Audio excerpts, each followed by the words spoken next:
Hello and welcome to the next lesson, the next episode of Cylinder Radio. I'm your host, Will Roosh, high school teacher, trying to figure my way through everything that's going on. And I think we have someone here, although she'll be humble and say she can't, that I believe can help us through this. Because what this seems to be is about George Floyd, but also not about George Floyd, about race, but also not about race, and about policing, but also not about policing. It's at the core of it. It seems like to me, for whatever that's worth, that this is about tribalism and the concept of in-group and out-group, echo chambers, blind spots, and things like that. So I have an expert here. Okay, so I have Dr. Cory Clark. She is a social scientist and director of academic engagement at the Heterodox Academy. Cory, thank you for being here. Can you just tell us a little bit about kind of your background and why talking about tribalism and these kinds of things would be something that you would be able to give us some perspective on?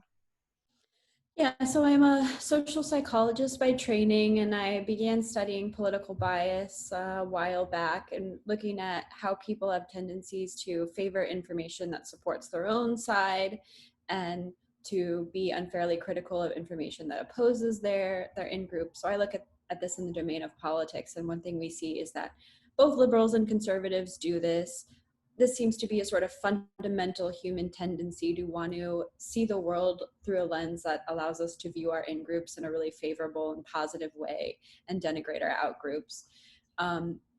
Though I've looked at this in politics, I think it probably applies, well, it definitely applies to all kinds of in-groups and out-groups. This could be race, but it could be religion.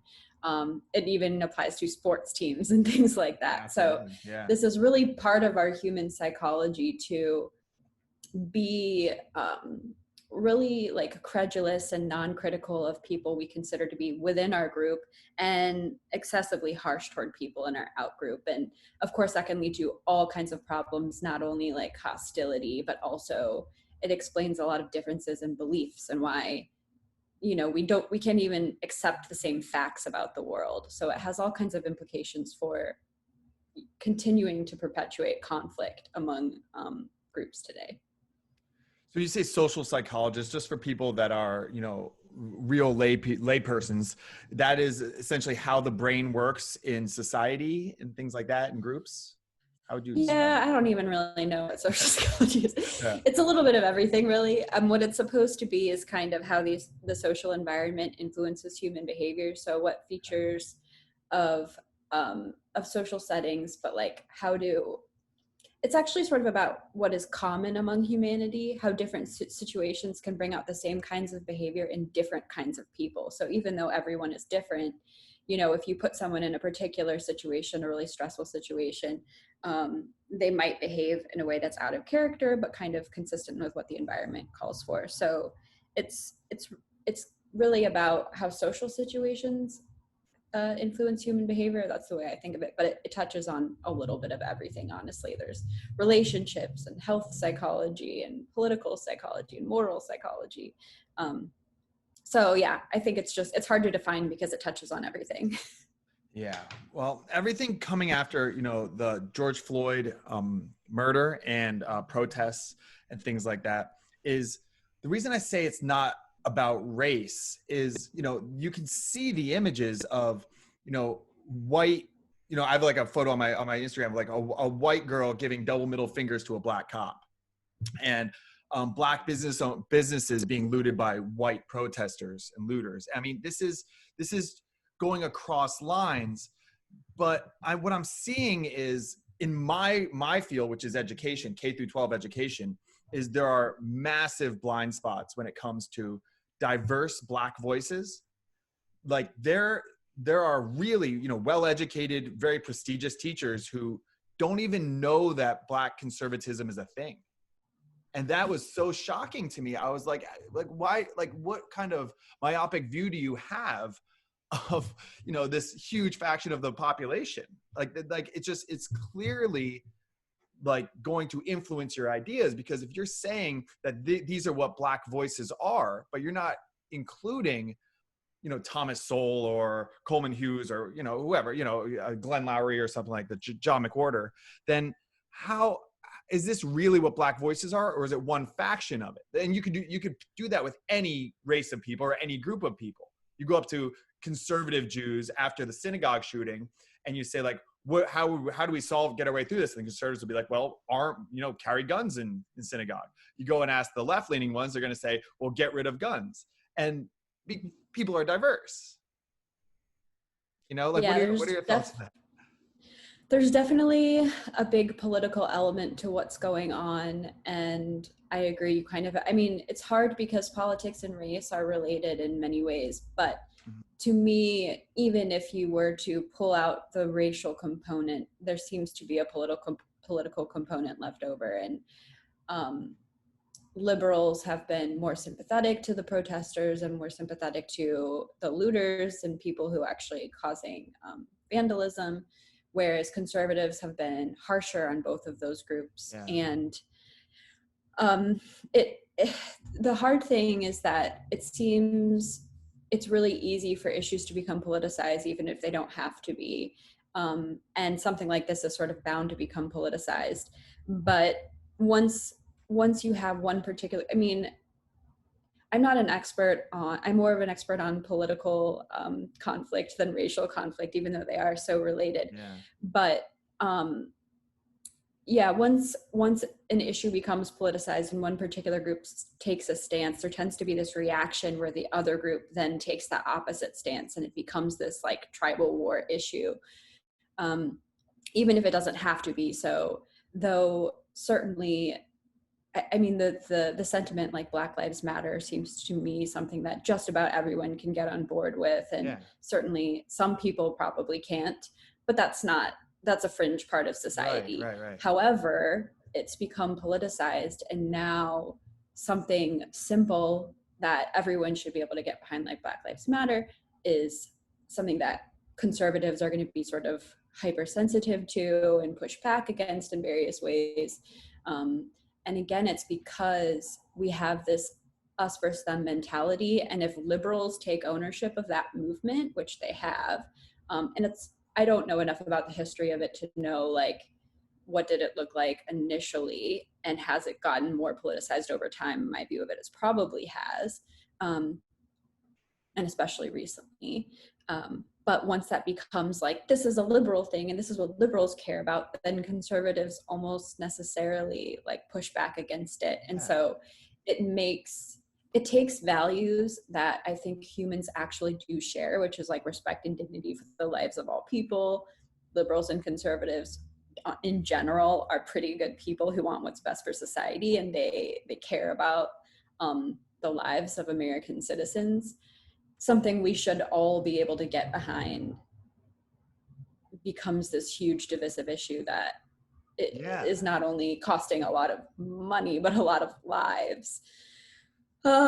So it's a pretty distressing time to be in the United States. And that's why, and no one seems to know what to do. And before we were recording, I was talking to you because Heterodox Academy is I think the most equipped to kind of deal with this. And, Brett Weinstein experienced something at Evergreen College that was kind of like a mini version of this to some degree. And he's just like, I don't know. And he's like, he's seen this polarization a lot. But why is it, I guess I'm kind of thinking in two directions. I'll go with the first one though, that I kind of skipped, which is this evolutionary? Is this like, Dunbar's number that we're formed into being tribal, but also collaborative? So we work together, but we survived as like cavemen to work together, but then not include them because we have to keep it small. We have to keep it, so there aren't too many free riders and things like that. Is that what this is all rooted in the evolutionary biology of human beings? Yeah, so I have a couple papers where I make that argument. One of them is called Tribalism is Human Nature, and the other one is way too long, but it starts with tribalism and war and peace. Okay. But we essentially, and there are some people who, I'm not sure anyone would disagree that we didn't evolve to be like tribal or in-groupy, out-groupy, but some people might disagree about our ability to overcome that. But in any case, we believe that humans evolved in pretty violent intergroup conflict throughout human history groups would confront one another and they would compete for land and resources, and whichever one would win would get those land and resources, survive, reproduce, pass their genes on. And then the people alive today would be the people who evolved from those most successful, what would you call them? Warriors, I don't know. So our modern psychology has sort of been shaped by this history of intergroup conflict. And what you would want in order to defeat other groups is for your own group to be really cooperative and cohesive and loyal. So even though we seem to care about the sort of outgroup hostility part of this, because that's what seems more problematic in modern society, it really probably came from a place of in-group loyalty and in-group cooperation. So it makes sense we would have evolved to value our in-group members more than our out-group members, to support them, to view the world in a way that really helps them and promotes their interests, because it promotes our own interests. The more we demonstrate value to our in-group, the more status we get. We rise up the social hierarchy. So we have these really powerful tendencies to want to signal our loyalty to in-group members and show them that we're good group members. So this applies in politics. People want to be the best defender of liberalism or of conservatism or whatever your political, whatever kind of group you consider yourself to be a part of. Because if you do a good job of that, then you can get status, which can increase your reproductive success, at least historically, before we had birth control and things interfering with that. But we're still programmed to want that. Exactly. We haven't changed that much. So I very much think we evolved to have these tendencies. And I think because politics resembles these warlike situations so much, even though we're not, I mean, sometimes we're killing each other, but not so much anymore. It's over the same thing, right? It's like who gets status, who gets power, who makes the rules. And so this should bring out our sort of in-group, out-group thinking, and then therefore make us want to be really loyal to the in-group and also defeat the out-group. I guess I wonder though, like when you were explaining like when it was cave-in, or even like just not that long ago, I feel like a lot of economics, which in a very simple way is using available resources to meet people's wants and needs, it was more of a zero-sum game. And it's not a zero-sum game because we can now be more efficient. Before it was, here, there's a river here, who has access to that river, everyone else doesn't get water. But now it's, we can use our water better. We can do double filtration, we can do, all kinds of different things. Like, isn't like that, the mindset is still like a zero-sum. Like if I give some sort of power or some sort of resources to this group, then we just don't have those resources. Where I don't think that's the case. People are saying defund the police. I don't know if it's defund the police, but reallocate the money. We don't need so many tanks and machine guns in the police. But I don't know if it's as simple as there's not enough money. I've seen that in schools. I don't think it's not enough money. I think it's just, let's be more efficient with our money. That seems like what I'm seeing a lot, that it's still in the zero-sum mindset, which that doesn't seem to hold a lot of water when you look economically in 2020. Yeah, there is some of that. I think you're right that in many cases, these things really aren't zero-sum. And a lot of the time, if liberals and conservatives could work together, it would actually be better for everyone. And it's really hard for people to see that a lot of the time. Now, that's not always the case. So take something like a presidential election. Only one group is going to win. That's true, And that's kind of the biggest thing people care about, every couple of years, really, because the election cycle seems to last forever. But there are, and then the same goes for lots of policies. Like there isn't a lot of willingness to compromise, like you're pro-life or pro-choice, and neither group's really particularly interested in doing, well, maybe we restrict it to 6 weeks or something. So in many cases, I think there is a sort of zero-sum element to it, but then there are others that don't have that. And I do think it can be difficult for people to see. And I think there's just a fear that, like, if our group compromises and we give you an inch and you give us nothing, now the distance between us is more in your favor.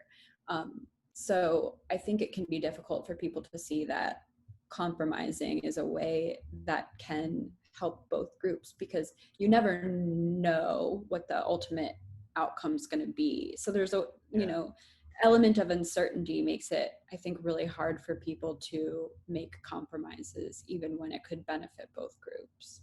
Yeah, I wonder, even like with like something like you said, like the abortion issue, is I wonder if there's a way to zoom out more, find that common ground of like, I care about, you know, low income single moms with not a lot of options. Me too. Oh, okay. Like there's still some place that compromise doesn't have to be, maybe some of that compromise can just be understanding where we're coming from. But again, it goes back to the unfortunate element of echo chambers and things like that, that people don't really talk to people from the other tribes. They don't, they might like I know people who say, well, I listen to Fox News, but you don't listen to actually learn. You listen to find counterpoints. You're listening just to like say how they're idiots and stuff like that, as opposed to like, and I get it, but it's as opposed to really trying to understand, like, why do you think what you think? Why do you like, that's that, where's the curiosity, I guess, Cory, of like, why is it, when I say it's not, this isn't race, it's like, why is Candace Owens and Donald Trump on the same team? You know, like it goes beyond, it's clearly like they have a way of doing things, the way their brain works, it's this way and this is, and it doesn't resonate with people. So what is it that in our brain that people can look at Donald Trump and just be disgusted, and then someone else looks at Donald Trump and sees this great leader? And I just use him because he's just like an easy example, because he's so polarizing. He's the president, you know. But how is it that, what happens in us that we can see someone and, you know, I'll hear a speech and I will get one thing from it. I'll talk to a friend and they will hear completely different things. Completely different. It's really, really fascinating. Can you walk us through a little bit of what's going on, that two individuals can watch or listen to something and get two completely different, like, you know, messages from that? Like, what's going, I know there's a lot, but yeah, it's, all of it is sort of a process that feeds back into itself. And I think this is part of the reason why things seem to have been getting worse over time, is, so we start with a sort of general tendency. Really, the general tendency is to favor our in-group over our out-group. What that means, we also privilege information that supports our in-group over our out-group. So what this means is, first, I'm going to be more likely to seek out information that supports my in-group and avoid information that opposes my out-group. And just as you said, if I do find information or even seek out information that opposes my in-group, I'm there kind of to mock it, right? Not actually interested in like saying, is it worth updating my thoughts based on this? So both sides doing that too. Yeah, so we have this initial filter system where we filter in all of the stuff that supports what we want to believe and push away anything that doesn't. So now we have a biased set of information and we feel really justified in our beliefs, because we're like, look, I have so much information that supports my group and I've seen literally nothing that opposes it. Without considering that we're actually selecting all of that information, and we just have a really biased set to begin with. So once we have that, our prior beliefs about, let's take something like abortion. I don't know if that's the best issue, but gun rights, I'm not sure. You can apply it to any issue. You have a biased set of information. Then when a piece of information does make it across your desk, does make it into your news feed, that might challenge your beliefs, you automatically are like, that's stupid, that must be wrong, it contradicts everything I know. But everything you know is a biased set of information. And so this allows us to justify continuing to reject more information that could challenge our beliefs. Then on top of it, we have a tendency to surround ourselves with other people who believe what we believe, to surround ourselves with our in-group members. And they're constantly reinforcing what we believe and also giving us more information that reinforces. A lot of like the people we surround ourselves with has a huge impact on the information we confront, especially now on social media. So you have all of these things sort of working together to make sure that not only do we have a biased set of information, but that we feel right and smart and justified in having that biased set of information. And there's even been more recent research showing like people are migrating to areas to be around people who share their political views. And I think social media outside of it. almost certainly, sorry, yeah, they don't They don't date outside of political views. They don't, and they like, there's research on like people break up with people over political differences, and none of this is really surprising because all of these things are just feeding back into one another. And so over time, it's not like people are doing this on purpose. They're not trying to have a biased set of information. They're trying to seek the truth. It's just that everything they know tells them that what they already believe is what is true. And then they're very resistant to changing their mind in the face of new information, because new information surely is wrong, right? So yeah, so like the backfire effect, that concept that you actually, if it's like a big part of your identity. So if you're, vegan girl 35 on Twitter or something like that, and then someone presents that, whatever, soy crops actually, cause a lot of environmental destruction or something, then you reject that because it almost like in your brain, the brain scans kind of make it seem like you are being attacked. Like this is an attack on you, even though it's an attack on your ideas. Where my question though, so is the information is out there about the backfire effect, about like you are out there, Cory, like you have papers, you're on podcasts and things like that. Why? Like it gets kind of like meta, but people know that this is happening and they reject the experts saying that this is happening. Do you see that? Like it's no, like a weird they onion actually here. Like people will listen to this and they'll be like, no, like, or they'll be like, yeah, so what? It's like this is what they do. So this is one of my favorite effects of all time is called the bias blind spot effect.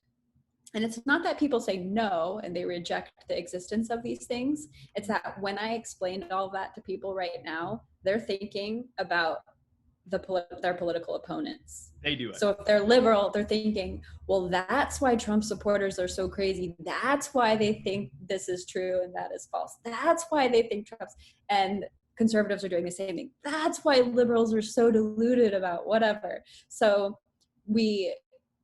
I find, and whenever I like give a talk, I'm like looking at the audience and I see like a lot of head nodding and like I almost feel like they're getting ready to cheer for me or something. And then I'm like, you're all thinking I'm talking about your political opponents, but I'm talking about you. I'm talking about everyone. Yes, like I do it, you do it. We're humans. Yes. And so like, and even then, I think what happens is some people are able to accept it. And this maybe even applies to me. They're like, yeah, I probably do that. But they don't actually adjust anything they're doing. And they're like, I do that, but I don't do it on any of the most important issues. I'm the most right about all of these things. And this is what really matters. And I might have little biases here and there, but they kind of downplay the significance of it and the importance of it. And you get this, especially with scientists. They're like, I'm a scientist. I'm able to overcome this. And probably media people think the same thing. Like, I know how to evaluate information. But I have a master's degree, so I'm above it. That educational level. Exactly. Or on the other side, it could be like, all these liberal, educated, Ivy League people. I'm on the streets. I know what's real. They're in their bubble. Yeah, it's like that element. There probably is like somebody out in the world who isn't biased, but I think like a good default position is that I am, you are, everyone listening probably is. I think the least biased people, would be people, and maybe not, but it seems like they'd be people who know their biases and just like work within knowing. They're just more aware. Like they're aware of what their leanings are and why and things like that. It's people who are just more self-aware, perhaps. I get how scary it is though, because I was going through this recently where someone sent me a video and it had a really gross title. And it was Candace Owens, who's kind of like a right-wing Black woman who's like a right-wing kind of like provocateur, like trying to like get people, kind of riled up and stuff like that. And it was the title of it was viral something. Video a couple days ago. Watched the viral video? That viral video from like a couple days ago. The one where she said like George Floyd is not a martyr and I'm not going to mourn him or something. And I got sent that and I was just like grossed out. And I was like, this is gross. I was like, I'm not going to watch this. And then I was like, no, actually, you know what? I have to watch it because like, I'm trying to push people to get uncomfortable with the information that they're consuming. And as much as I think it's gross, I have to recognize that things that I put out there, other people will think is gross. And this one I actually do, but like they probably do too. And what came about in what she was saying is like, you know, about how he was, you know, had a criminal record and all this kind of stuff. And one of the things that I thought about is like him having a criminal record, you know, whether it's like armed robbery and stuff like that, that doesn't change the reality that that he should not have been killed the way that he was killed.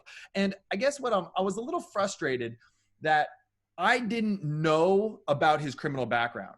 It doesn't change anything for me other than my lack of trust in the media. I don't think that someone who made mistakes in their past, that karma comes around and now it's time to die. I don't think that at all, but I do get frustrated that people are trying to make him into this perfect human where none of us are human. I like the fact that he screwed up better. It makes him more real. It makes the story more real. And I guess what I want to ask you is, why isn't the truth interesting? Why isn't people wrestling with like, oh man, I don't know. Like, why is this uncertainty, this truth? Why can't we be more humble to recognize that these things are complicated? And then can't we just all work through this thing together? Can't we all just work on this together? Because why isn't the truth interesting? They're just worried that they're going to lose their support or something like that.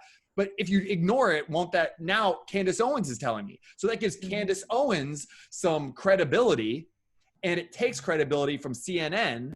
And then CNN gets called fake news because they left this part out. You know what I mean? Like only your opponents will highlight it now. And that seems like a worse idea than saying, here's the truth. Am I being clear? I'm kind of ranting. Yeah, everybody sort of disagrees about what information should be considered relevant and what shouldn't be. And so people focus on completely different, they pull different facts because they use them they're not necessarily trying to paint a full picture of every relevant detail. They're trying to portray the situation in the way that makes their side look best. Relevant. So that makes sense. It like liberals might choose to highlight that Black people are disproportionately shot by police relative to white people. Conservatives might be more likely to highlight, and this was part of the Candace Owens video, like relative to police interactions, like should we be controlling for that? And like different people pull different pieces of information, and nobody, I mean, I don't want to say nobody, but many people aren't trying to show the full truth. They're not trying to discuss all relevant details. They're only trying to discuss the details that supports their side. And this relates to an argument made by Mercier and Sperber, which is one of the more like important, I think, theories that is related to all of this stuff we've been talking about, which is the idea that reasoning isn't about coming to understand what is true. It's about arguing. And I don't want to say that's always the case, but it's often the case that we don't think, we don't collect information, and we don't share information with other people because we want to have a perfectly accurate view of the world. We do it because we want to make ourselves look good. We want to make ourselves look good to our in-group, and we want to defeat our out-group. So all of this behavior, it can be so frustrating because you're like, well, can't you concede this one thing? Like, here's a fact. Like, can't you admit that fact? And it seems so frustrating. But if you keep this in your mind, that people aren't interested in information to know what is true, they're interested in information to win their argument, everything they do makes so much more sense. It doesn't stop it from being frustrating necessarily. And, you know, it's just like, what often isn't going to win an argument? Nuance, being fair, saying, here's where you probably would disagree with me, this thing and this thing's true, but here, like, I still think I'm right. It's when you're like, everything about the world supports my view, especially because we can't be experts on everything. So we really do depend on the information we get from other people. So if somebody's giving us a completely biased set of information, we might believe them and then they win us over. And we don't have the time or the resources or the expertise to actually validate everything they said and see if they really gave us the full story or not. Yeah, people are so confident in this. I had one of the former National Teachers of the Year tell me something like, you know, maybe just reality is left leaning. Have you ever thought about that, Will? And I was like, you are so confident that you are right that if anything, if any counter comes your way, then you will just like reject that so instantly. But they're in these echo chambers that anything that looks like it could possibly be opposing it, you just dig yourself deeper and deeper and deeper, you know. And then it leads to like the shame. I'm sorry, no, go. Yeah. Oh no, I was just gonna say, like, that is one of the things that I find perplex. Like, I've heard that many times too. Like, maybe reality is liberal, and you know, like, I think it's actually really hard. It'd be really hard to like quantify who is more right about the world. Both sides are right and wrong about so many things. But the thing that perplexes me is exactly that. It's the confidence, because I'm like, I don't have confidence. Like, I follow the news reasonably well and I've read a lot and I like know some stuff, and I have very little confidence, and there's so many smart people who say completely different things, and like, surely the truth must just be really complicated. And so it's the excessive confidence, like where people are so sure that they're right about these really difficult issues. Like I think I heard someone say intellectual humility, and I love that. It's like, come on, like, don't think that you have the world figured out. Like, I don't know if you guys have noticed, but the world is fairly complicated, and you really don't know anything. You know? But then when you are so confident, then what you get more emboldened to shame people, to knock people down, because they're seen as so ridiculous that they're so wrong and they're putting such bad ideas, the more opposing it is. The question for you, why do you think that the fringes are dictating our political discourse? It's very interesting that on the left, there's a different rules there. The left is pushing ideas that are not reasonable, just not reasonable, as far as like a lot of things, in the name of being kind, in the name of being accepting. But they're throwing out economics and history, and they're throwing out, you know, psychology and all this kind of stuff. And then the right is acting completely irrationally, you know, just defending these actions that are repugnant if they were done by someone on the other side, you know, justifying things that we know to be wrong. Like, why is it that I think most people are reasonable? I think the vast majority of people are reasonable, but they're not the ones calling the shots, where both sides are kind of kowtowing to the fringes, which are very, very small. Why do you think that is? There's no leadership. That is an excellent question. And this is something I wonder all the time, like how much of all of the mainstream narratives we get from conservatives and liberals really only reflects a very, very vocal minority within those two groups of people, if we can call them two groups of people. And there are probably many reasons for that. One is which voices get amplified. So like when someone says something pretty extreme, it captures people's attention when they use this really like absolutist and moral language. There's research on this and like what's more likely to get tweeted, what gets shared. And so those kinds of voices get elevated.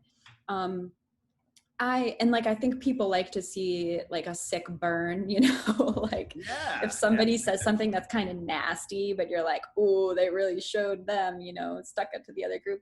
And those things get like liked and shared. And then people come to think that that's what everybody wants. And maybe like to everyone, it feels good, like in the moment for a second, but like, I don't know that that's what we want to be like deciding our public policies. And like, do we want that kind of like extremist view, or the sort of like nasty, you know, like not being charitable to the other side and not even believing they possibly could be right or decent people? Do we want that in our leaders? And maybe we do. I would hope that we don't. Yeah, But I mean, I'm with you that like most people that I meet, like most people actually seem pretty reasonable one-on-one. It's when you they get won't these be like vocal about big, it. I think a lot of people are, I think a lot of people sort of censor their views, and you know, people don't want to put themselves out there. And the most extreme people, that they get a lot of attention and praise, they also get a lot of hate, and I think that's hard for so many people. But yeah, I wonder this all the time, like where are all the decent people and the reasonable people? And most people are probably fairly moderate, you know, not everyone is a 1 out of 100 or 100 out of 100. Yeah. Yeah. I mean, But you need to incentivize that. You need to incentivize like the people who are really calm and like nuanced and kind, and that just doesn't grab our attention the way more extreme positions do. Yeah, well, I started a social media. I started like an Instagram, 2 years ago, and it's all about nuance. It's just like I'll get like a new follower a And do you week. have 2 followers? Yeah. Meanwhile, if I just went out in the street and just like pranked people by throwing pies in their faces, I'd be an influencer. I should have done that. I should just go out and prank people and then bring them in and be like, let me tell you about the backfire effect of social psychology. Like, I should just. Yeah. I would like to do a study where you have like a bunch of real people go out and create like 2 social media accounts, and one they try to be like super reasonable and kind, and like, and then the other one they're just ridiculous, like making hot takes, not even caring about the truth, and like which one's going to get more attention over time. Owning libtards, stuff like that. Exactly. But that's why I feel like we all have the duty to, like, whenever I see someone being like really great and like, you know, listening to someone else, like, I'll give them a like. And then however much sometimes I like it when I see someone doing something kind of like nasty or extreme, like just nope, not giving that attention, not going to reinforce that behavior. But it is entertaining. I mean, Donald Trump, I mean, the Republican Party didn't want him, but we had Ted Cruz get up there with his note cards ready to debate on economic issues, and Donald Trump gets up there and is just like, your dad killed JFK and you're the Zodiac killer. And Ted Cruz is just like, oh, I don't know how to deal with this guy. Okay, yeah. And he got to where he is by being inflammatory. And then people say, well, he shouldn't be inflammatory. It's like, this has made this man into a billionaire president of the United States. You think he's going to change? He's found a path to success. So he's not going to change. So what we have to do is he's hacked the system of resonating with people. The people who hate Trump follow him religiously. It's like early Howard Stern, Howard, people hated Howard Stern, so they listened nonstop and they got ad revenue. What we need to do is stop giving so much attention to these people, be conscious of it, stop giving attention to these people, and then reasonable people will have a shot. But that's even if you retweet someone you hate and you make some nasty comment about them, now their message is reaching more people, and at least some subset of those people are actually going to like what was said. And so we're elevating things that we don't want to elevate all the time, just to be like, look at me criticizing the thing I don't like. It's a supply and demand issue, and like it's really difficult because you only have like 0.01% of the demand that you can control. And so like even any individual who like doesn't like the way things are going has so little power unless everyone else gets on board. And I don't know how you convince people to like fight their instincts to really get into the drama, I think it is it is possible. Like when you look at all the, like the stuff like that we have, I mean, it sounds like so corny. Like we put a man on the moon, but we can figure this stuff out. We can figure out policing. We can figure out a lot of things. We can figure out, you know, healthcare. We can figure out economics. We can do it. It's just going to be hard, but do we have something better to do? Like this seems like pretty important. You know, we don't have anything better to do than make the world a better place. The last thing I want to just get into with you is I read a book before by, I think it was Roy Baumeister, about evil.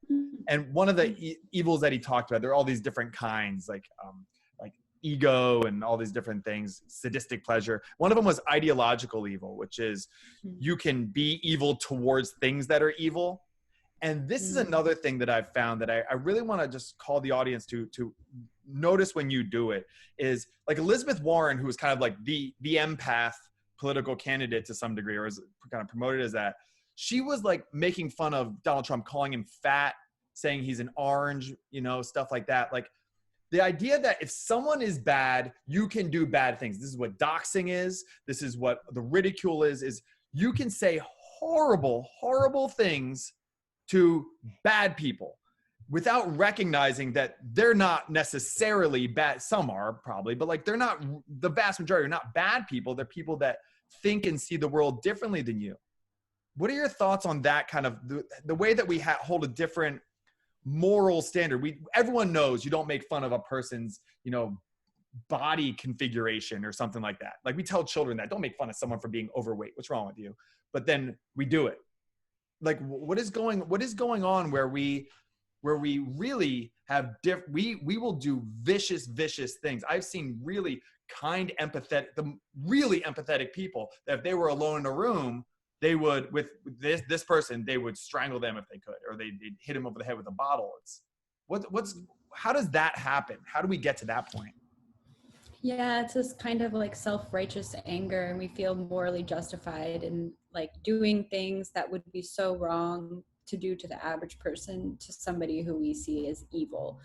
And this is an argument I've gotten in with people various times because I think it's a really tricky issue. Like, should people's intentions matter? So like when people say awful things about people they perceive as bad, they perceive themselves as doing the right thing. Yeah. When people, if you kill someone that you see is doing the wrong thing, or even if you just like try to take them down on Twitter, like you might be destroying a person's life even, or partially responsible for destroying someone's life because they made some kind of like moral hiccup. And it's really complicated because people think that when they do something like this, they're doing it to make the world a better place, and because this person deserves whatever punishment they get. And that's why it makes intentions sort of irrelevant to moral judgment. And I often think like intentions really should matter. If everyone thinks they're doing the right thing, you know, we should give them the benefit of the doubt and think that they're good people. But if everyone all the time always thinks they're doing the morally right thing, and yet we have all of these horrible things in the world, then maybe that's not as important, and we need to look at the consequences of their actions. And like, surely there are some truly awful people in the world who've done horrible things, but most people aren't like that. And it seems that people are willing to attack others more than at least is within like what I think would be an ideal world. That's scary. But yeah, it's because we feel like it's the right thing to do, and we think, you know, like I think probably a lot of people would, you know, we've had assassinations. I think probably a lot of people would be willing to assassinate someone, and they would do it because it would make the world a better place. But it's just, I think it's just people are willing to go to extreme measures to do what they perceive as morally right. And you just kind of hope that people are capable of sort of reflecting on, like, if everyone did what I did, if everyone took things into their own hands, you really want to, like, we have systems in place to, when someone does something wrong, we have a criminal justice system. we decided that that's the best way to handle these kinds of things. And I shouldn't take matters into my own hands. I don't need to destroy that person. But I think it's our desire for like mob justice, I think, is just really hard to overcome. And then especially, again, it all comes back to social media. Like these kinds of things happen on social media. People get taken down by thousands of people because they said something kind of foolish. And everyone who's doing it feels justified. But then other people watching are like, wow, this person made a mistake. Yeah, I mean, yeah, I have like friends who are soldiers, and if they, they've killed people like going over in Afghanistan, Iraq, and if they think too much about like, well, that person was just in their town and defending their family, like that makes, they already have PTSD. Like that's going to make it much worse. They have to look at it like, no, they were supporting terrorism. They have to go to the stories of, little girls getting acid thrown in their face because they didn't want girls to go to school. Like they have to go to those places because but we're not at here. We're not at war. Like I worry that, like the My Lai massacre happened and everyone says, I could never do that. But then I look at how vicious people go after people who think differently than them. It's like, you absolutely could get there. You really could. And now people with, influencers and people in powerful positions have these same blind spots that you and I do. And they have a voice because now, like the leaders, when I say we're lacking leadership, I think we have a lot of people who are influential though, but they're not guiding us in the right direction. But you have a celebrity with 50 million followers that says this is right and that is wrong. Like that is so powerful. Like influential people they need to be forced into like Heterodox Academy or something like this. I see this as a real problem, that what we're getting is we're getting these influencers guiding us into something and they don't have a clue. Yeah. That's like I mean, Hollywood, you bring up education, things like that. I'm worried about that. Yeah, you bring up like a complicated case, like in the case of like a police officer or someone who works in a prison, or like a soldier, like people who do cause harm to other people for some sort of greater good. I mean, it's sort of interesting. I mean, not always, sometimes it's not for the greater good, but that's the objective. Yeah. But we do have many systems like that where like that is the right thing to do, but it's everyday citizens who kind of take matters into their own hands. And yeah, celebrities have outsized influence, and what they think is right and wrong impacts what so many other people think is right is wrong. Like, I don't think I would want that much power. That actually sounds kind of awful. Listen to you. Dwayne Johnson, he handles it so well, but like he has like, I think like 150, 180 million people. What kind of, if he just said like, hey, you know what? Essential water is pretty darn good. Their stock goes through the roof. They like, that is too much. That's too much power. How many people are going to do that because you just said it? None. 8. It's too much power for a human being, right? I mean, what do you think in that? Is it, are we or like an untrained human being who's not in any sort of official role? Yes. Yeah. It's not. Yeah, you would like 6 newspapers a day. Yeah, you would like the people who find themselves with that much power to be people who earned it somehow, or have more information or more expertise than the average human being.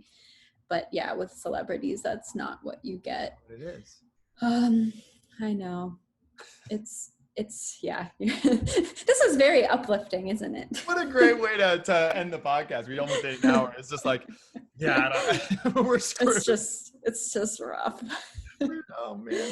But I think the lesson is just like, yeah, what's the way out? What's like the lesson, Cory? Please just something. I have no brilliant advice whatsoever, and no way to like make big changes. But like the thing that I've sort of resorted to these days is that we really only have control over ourselves. And so like we can each make the decision ourselves to be better and to not incentivize people who are doing that sort of thing, and to incentivize the people who are being reasonable and calm and trying to understand and lift other people up, not tear other people down, and not get caught up in moments of moral outrage that, you know, sometimes it's good to just take a beat and think about the bigger picture. So yeah, if we can change the demand, then we can change the supply, hopefully. Is that what, like, baby steps for people who are like, okay, well, how do we kind of lean toward this? Maybe taking a beat, more mindfulness, anything else? I mean, mindfulness, yeah. I got into the mindfulness literature for a while. I don't know what's going on there. But yeah, I think like things aren't always as urgent as we think they are, and it's good to reflect a little bit and not make decisions in the heat of a moment, that especially irreversible decisions, right? If you're going to make an irreversible decision, then you should be pretty sure about it before you know, hop on some bandwagon. yeah. Where can people kind of follow? Because I'm sure you put out stuff that's kind of guiding us down there. And again, the reason why I do Cylinder Radio and, you know, like harassed Heterodox Academy until they let me be a part of it in some way is because it was in my periphery. We will be opening up our membership to K-12 educators at some point in the future. So yeah, I know. That'll be good. I know. Broader education. I've been pushing pretty hard. So you're to thank for that. Yeah, we'll see who you get. But it's gonna be like it's in my view. So you have to force you have to change what you're seeing. So where can people? I'm sure you put out stuff that might challenge you on your left, right, whatever. Just like to think and stuff like that. Where can people? Do you have a Twitter? I do have a Twitter. It's I'm Hard Cory. I am HARDCORY. I should say, like, what I'm saying on this podcast today is like from my own personal expertise, and I do not speak for all of Heterodox Academy. They're a very diverse group of people with tons of different opinions across the political spectrum, and I'm sure many of them would disagree with a lot of what I've said today. That's what's beautiful about them. That's exactly what we need. It's like a group, but there isn't really a lot that ties them other than the willingness to listen and hear and talk. And yeah, absolutely. That's what I hope we're doing. We're like, it's like in some, like, I'm constantly worried, like, are we our own tribe? And are we like biased in some way? And I'm sure we are, but like the thing that does like bind everyone together is at least a desire to be more open-minded and a desire to expose ourselves to a bigger variety of information than maybe our natural tendencies would lead us to do. So we do have heterodox communities, which they're like Google groups and Facebook groups that anyone can join. I think anyone, I'm not sure. There are different groups that have different criteria, but to engage with other people who have these same kinds of values, who want to expose themselves to new information. So getting involved there is useful. And I think just like seeking out the smartest people who disagree with you, like ask your friends who disagree with you, who do you admire? Yes. And listening with a willingness to actually learn something, maybe, and not just to mock them. Genuine curiosity. Yeah. Okay. Even though it can be difficult. It's a bumpy. Put on a helmet if you guys are venturing down this road, because it's you lose your sense of reality to some degree. You lose your stable ground, but you come out of it and you just become a more robust thinker. You know, you're still going to have a person with zero confidence. It feels like they don't understand anything. Yeah. So you're feeling good about yourself and you want to feel terrible about yourself. Exactly. This is for you. Cool. Thank you very much. Thanks for having me. This was fun. Okay. Take care.